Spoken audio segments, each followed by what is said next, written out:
सुबह के करीब 10 बजे शहर की सबसे बड़ी पुलिस अधिकारी आईपीएस फातिमा रिवी सादे भेष में बिना किसी सिक्योरिटी गार्ड और बिना किसी सरकारी तामझाम के अजमेर बाजार जा रही थी।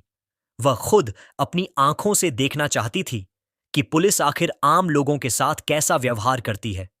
घूमते घूमते उनकी नजर एक पानी पूरी के ठेले पर पड़ी जो एक रमेश काका नाम के वृद्ध आदमी का था। वह तेजी से पानी पूरियां भरकर ग्राहकों को दे रहे थे। चेहरे पर पसीना था, लेकिन आंखों में एक अजीब सी संतुष्टि थी। फातिमा ठेले के पास जाकर खड़ी हो गई और बोली, काका, एक प्लेट पानी पूरी लगाना। रमेश काका ने मुस्कुराकर कहा, हाँ मैडम, बताइए, तीखा या मीठा खाएंगी? फातिमा की आंखों में शरारत चमकी। एकदम तीखा बनाना, ऐसा कि मजा आ जाए। रमेश काका मुस्कुराए। बस मैडम, अभी देखिए। उन्होंने एक पानी पूरी उठाई, उसमें बारीक कटे हुए प्याज और आलू का मसाला भरा और फिर उसे पुदीने इमली वाले मसालेदार पानी में डुबोकर फातिमा की ओर बढ़ा दिया। फातिमा ने पानी पूरी जैसे ही मुंह में डाली, तभी अचानक आसपास की हंसी ठिठोली की आवाजें थम गईं। फातिमा ने मुड़कर देखा कि 2 बुलेट बाइक पर 3 पुलिस वाले और उनके साथ एक रबदार इंस्पेक्टर जोगिंदर सिंह सवार थे। उनकी बाइक ठीक ठेले के सामने आकर रुकी। इंस्पेक्टर जोगिंदर सिंह अपनी मूंछों पर ताव देते हुए बाइक से उतरे और रमेश काका को घूरते हुए कड़क आवाज में बोले, ए रमेश काका, तेरा ठेला आज फिर यहां लग गया। कितनी बार बोला है कि सड़क पर धंधा नहीं करना है, लेकिन तू तो सुधरने का नाम ही नहीं ले रहा है। रमेश काका का खिला हुआ चेहरा पल भर में मुरझा गया। उन्होंने घबराकर अपने दोनों हाथ जोड़ लिए। गरीब आदमी हूं, बच्चों को पालना है, थोड़ा साइड में ही लगाया है, किसी को तकलीफ नहीं हो रही। इंस्पेक्टर जोगिंदर सिंह जोर से हंसा। तकलीफ नहीं हो रही? तू हमें सिखाएगा कि तकलीफ हो रही है या नहीं? और इस हफ्ते का हिस्सा कहां है? लगता है धंधा ज्यादा अच्छा चल रहा है, तभी दिमाग खराब हो गया है। रमेश काका हाथ जोड़कर बोला, नहीं साहब, ऐसी बात नहीं है। अभी बोहनी भी ठीक से नहीं हुई है। शाम तक जो भी बनेगा मैं आपका हिस्सा थाने में पहुंचा दूंगा। साहब, इंस्पेक्टर जोगिंद की आंखें गुस्से से लाल हो गईं और बोला, शाम तक हमें बेवकूफ समझा है क्या? तू हमें शाम तक इंतजार कराएगा? रमेश काका डरते हुए बोला, नहीं साहब, मेरा वह मतलब नहीं था। रमेश काका कुछ और कहता, उससे पहले ही एक कांस्टेबल ने आगे बढ़कर ठेले पर रखे पानी के जग को उठाकर सड़क पर फेंक दिया। मसालेदार पानी सड़क पर फैल गया और फिर इससे पहले कि कोई कुछ समझ पाता, इंस्पेक्टर जोगिंदर सिंह ने अपनी भारी भरकम लात रमेश के ठेले पर दे मारी, जिससे पूरा ठेला पलट गया। उबले हुए आलू, कटे हुए प्याज, मटर, मीठी चटनी सब सड़क पर बिखर गए। सैकड़ों पानी पूरियां उस जमीन पर गिरकर गंदे पानी में लथपथ हो गईं। रमेश काका की दिन भर की मेहनत, उसकी बेटी के डॉक्टर बनने का सपना सब उस गंदी सड़क पर बिखरा पड़ा था। रमेश काका जमीन पर बैठकर अपनी बिखरी हुई पूरियों को देख रहा था और उसकी आंखों से आंसू बह रहे थे। यह सब देखकर आईपीएस फातिमा का खून खौल उठा। एक आईपीएस के तौर पर नहीं, बल्कि एक इंसान के तौर पर वह एक कदम आगे बढ़ी और अपनी आवाज को जितना हो सके सख्त बनाते हुए बोली, यह क्या तरीका है? किसी गरीब की रोजी रोटी को इस तरह लात मारते हुए आपको शर्म नहीं आती? फातिमा की आवाज सुनते ही इंस्पेक्टर जोगिंदर सिंह और उसके साथी चौंक कर उसकी तरफ मुड़े। जोगिंदर सिंह ने फातिमा को ऊपर से नीचे तक घूर कर सोचा कि एक मामूली सी सूट पहनी औरत मुझे कानून सिखाने की हिम्मत कर रही है। जोगिंदर सिंह हंसते हुए बोला, ओहो, तो देखो जरा आज समाज सेवा करने कौन आया है। अरे मैडम, तुम कौन हो? इसके रिश्तेदार हो जाओ, अपना काम करो, ज्यादा नेतागिरी मत।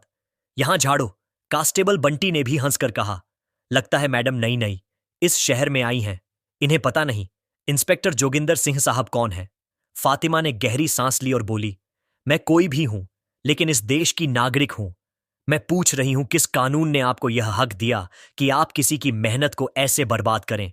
यह गरीबों पर जुल्म नहीं तो और क्या है जुल्म? यह सुनकर जोगिंद इंद्र सिंह का पारा चढ़ गया। वह भीड़ के सामने चीखा, रुक, तुझे अभी कानून सिखाता हूं।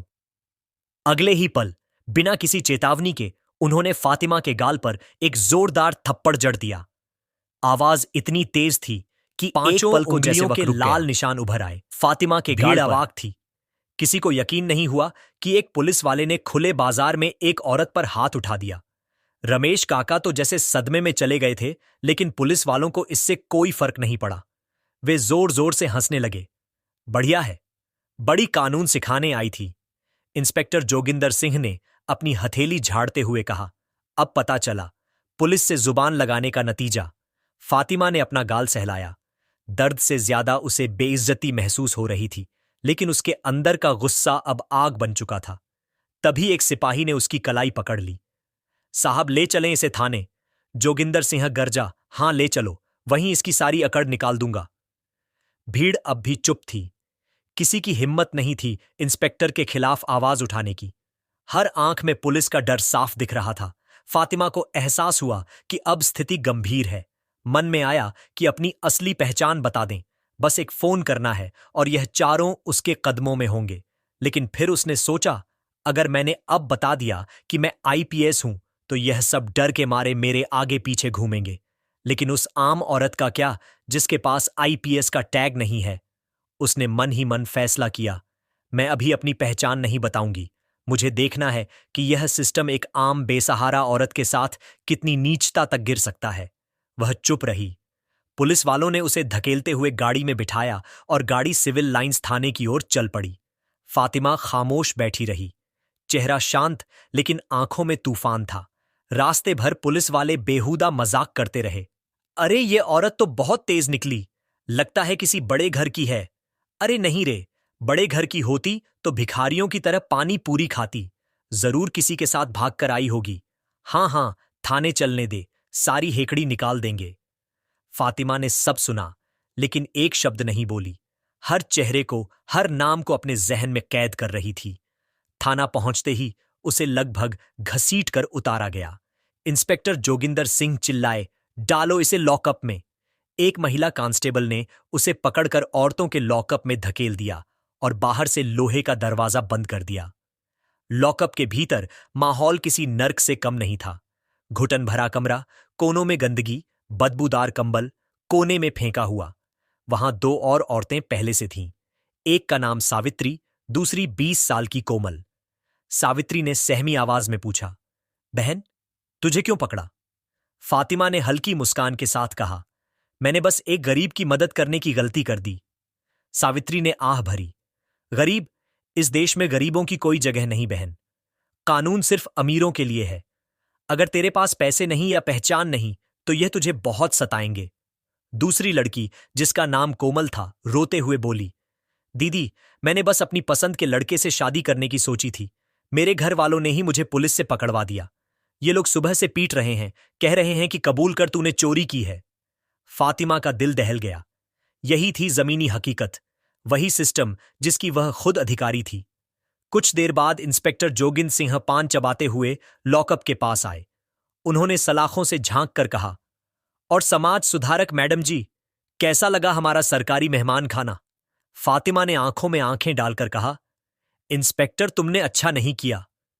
तुमने अपनी वर्दी का अपमान किया है। जोगिंदर सिंह हंसे और थूकते हुए बोले, वर्दी का पाठ मुझे मत पढ़ा। चुपचाप इस कागज पर साइन कर दें। इस पर लिखा है, तूने सरकारी काम में बाधा डाली और नशे में हंगामा किया। फातिमा बोली, मैं किसी झूठे कागज पर साइन नहीं करूंगी। मैंने कोई गलती नहीं की है। जोगिंदर सिंह गुर्राया, नहीं करेगी तब ठीक है। यही मच्छर काटेंगे तब अक्ल ठिकाने आएगी। या फिर दूसरा तरीका भी है हमारे पास। बताओ, मंजूर है? फातिमा समझ गई कि उसका इशारा कहां है। उसने कहा, अपनी औकात में रहो इंस्पेक्टर, मैं साइन नहीं करूंगी। जोगिंदर सिंह गुर्राया, ठीक है बंटी, इसे अंदर ले जाओ और समझाओ कि पुलिस की बात ना मानने का अंजाम क्या होता है। दो सिपाही अंदर आए। चल बाहर निकल। फातिमा बोली, मैं बेकसूर हूं। एक सिपाही ने उसके बाल पकड़कर खींचा। साहब बुला रहे हैं। फातिमा दर्द से चिल्लाई, छोड़ो मुझे, यह गलत है। सिपाही ठहाका मारकर बोला, बड़ी आई न्याय की देवी, यहां हमारा कानून चलता है। उन्होंने फातिमा को घसीटते हुए एक अंधेरे कमरे में ले जाकर फेंक दिया। वह गिर पड़ी। सूट का पल्लू खुल गया। इंस्पेक्टर जोगिंदर सिंह हाथ में लकड़ी का डंडा लिए अंदर आए। अब बता, साइन करेगी या यह डंडा तेरी सारी समाज सेवा निकाल देगा? फातिमा ने आंखों में गुस्सा भरकर कहा, मारो मुझे, लेकिन याद रखना, हर एक चोट का हिसाब देना होगा तुम्हें। जोगिंदर सिंह हंसे, कौन लेगा हमसे हिसाब? तू? विक्रम सिंह ने फातिमा को फिर लॉकअप में डाल दिया गया। लेकिन अब उसका संकल्प और मजबूत हो चुका था। आधी रात को उसे 2 बासी रोटियां और पानी जैसी दाल दी गई। बदबूदार कंबल, मच्छरों का हमला और औरतों की सिसकियां वह सो नहीं पाई। सोचती रही, यह रात मेरे लिए एक सबक है। ये मेरे काम की असली परीक्षा है। सुबह की किरणें खिड़की से आई तो फातिमा के गाल पर थप्पड़ का निशान नीला पड़ चुका था। तभी इंस्पेक्टर जोगिंदर सिंह फिर आए।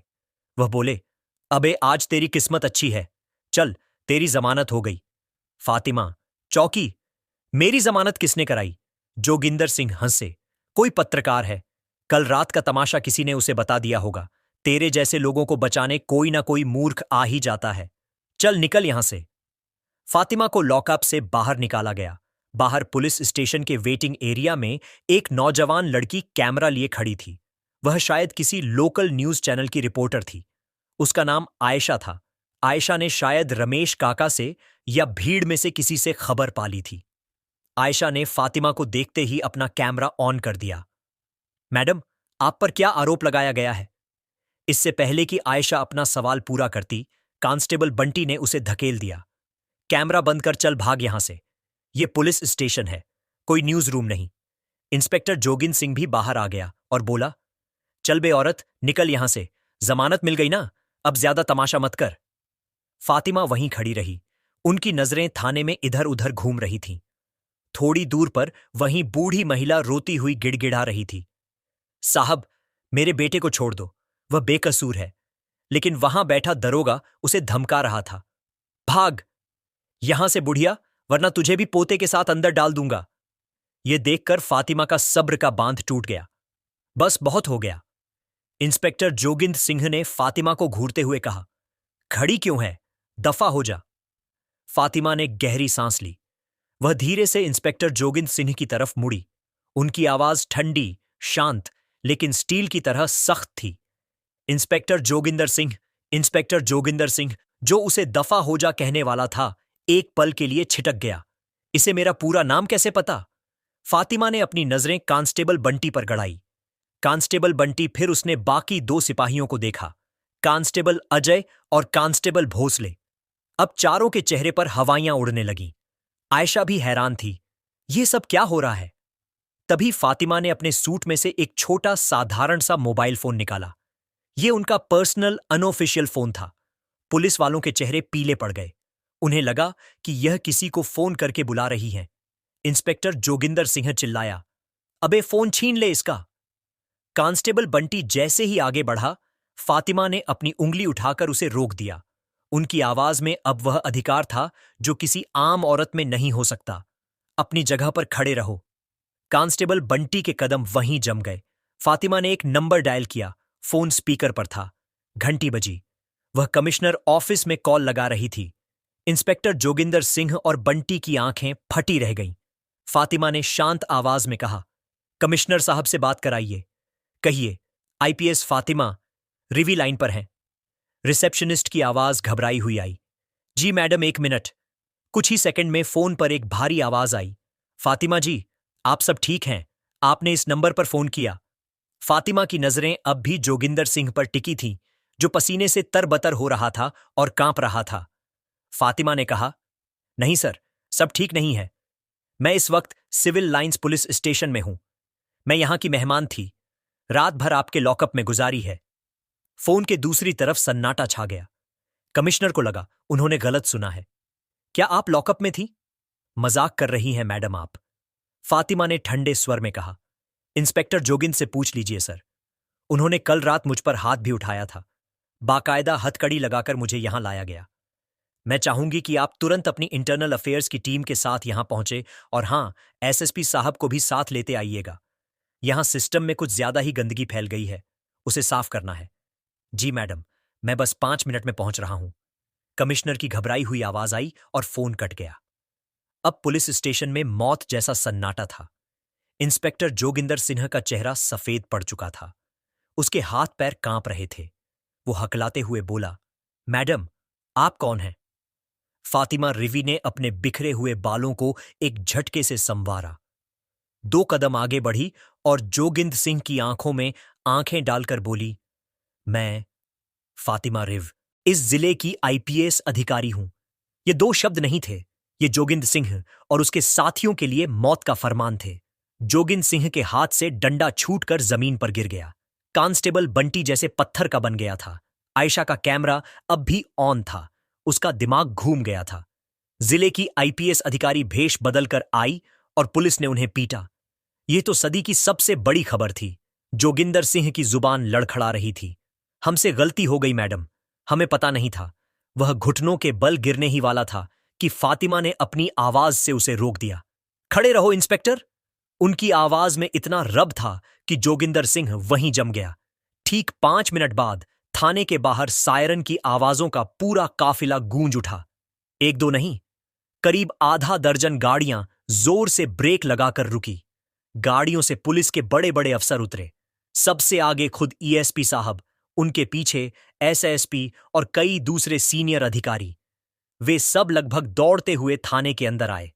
अंदर का नजारा देखकर सब विस्मित रह गए। जिले की आईपीएस अधिकारी फातिमा रिवी एक मामूली सी साड़ी में खड़ी थी। उनके गाल पर थप्पड़ का नीला निशान साफ दिख रहा था। साड़ी पर धूल लगी थी, बाल बिखरे हुए थे।